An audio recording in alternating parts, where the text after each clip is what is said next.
चर्चा में क्यों? इस्लामिक सहयोग संगठन Organisation of Islamic Cooperation OIC के स्वतंत्र स्थायी मानवाधिकार आयोग Independent Permanent Human Rights Commission IPHRC ने एक ट्वीट के माध्यम से भारत में बढ़ते इस्लामोफोबिया पर चिंता व्यक्त की है। मुख्य बिंदु। ओआईसी ने अंतर्राष्ट्रीय मानवाधिकार कानून इंटरनेशनल ह्यूमन राइट्स लॉ के तहत भारतीय सरकार से मुस्लिम अल्पसंख्यक के अधिकारों की रक्षा के लिए तत्काल कदम उठाने के लिए आग्रह किया है।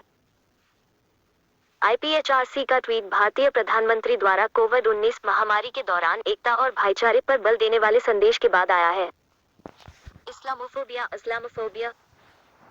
इस्लामोफोबिया से तात्पर्य इस्लाम या मुसलमानों के प्रति पूर्वाग्रह या पक्षपातपूर्ण व्यवहार करना है।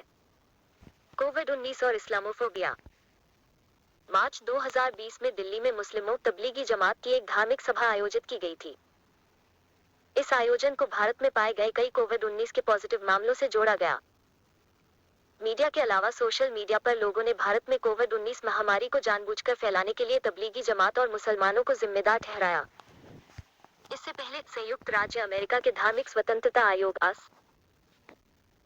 Commission on international religious freedom USCIRF ने भारत, पाकिस्तान और कंबोडिया की इन देशों में अल्पसंख्यकों के खिलाफ बढ़ते खतरे की आलोचना की थी।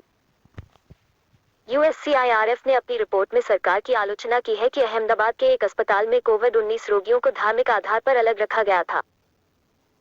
यूएससीआईआरएफ की रिपोर्ट के अनुसार भारत वर्ष 2009 से विशेष चिंता का देश के साथ टियर 2 में बना हुआ है।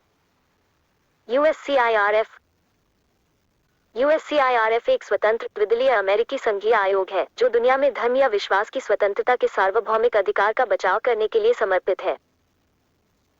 यूएससीआईआरएफ धार्मिक स्वतंत्रता के उल्लंघन संबंधी तथ्यों तथा परिस्थितियों की समीक्षा करता है और राष्ट्रपति, राज्य सचिव एवं कांग्रेस को नीतिगत सिफारिशें करता है।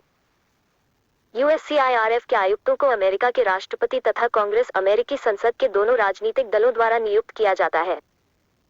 भारत सरकार का पक्ष। भारत सरकार ने यूएससीआईआरएफ द्वारा लगाए गए सभी आरोपों से इनकार किया है और यूएससीआईआरएफ पर भारत में कोविड-19 के प्रसार से निपटने की दिशा में अपनाए गए पेशेवर चिकित्सा प्रोटोकॉल पर भ्रामक रिपोर्ट फैलाने का आरोप लगाया है। आईओसी और भारत। पिछले कुछ वर्षों में भारत ने लगातार इस्लामिक देशों खासकर सऊदी अरब, ओमान, कतर और यूएई के साथ अपने संबंधों में सुधार किया है। मार्च 2019 को आईओसी के विदेश मंत्रियों की परिषद का 46वां सत्र अबुधाबी में आयोजित किया गया। भारत को आईओसी की इस बैठक के उद्घाटन सत्र में बतौर गेस्ट ऑफ ऑनर आमंत्रित किया गया। हालांकि बाद में आईओसी ने जम्मू कश्मीर पर एक प्रस्ताव पारित कर कश्मीर मुद्दे पर पाकिस्तान का समर्थन किया। आगे की राह।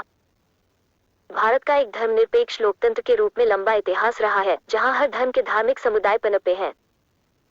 संविधान धार्मिक स्वतंत्रता के अधिकार की गारंटी देता है और देश की स्वतंत्र न्यायपालिका ने न्यायशास्त्र के माध्यम से धार्मिक अल्पसंख्यक समुदायों को आवश्यक सुरक्षा प्रदान की है।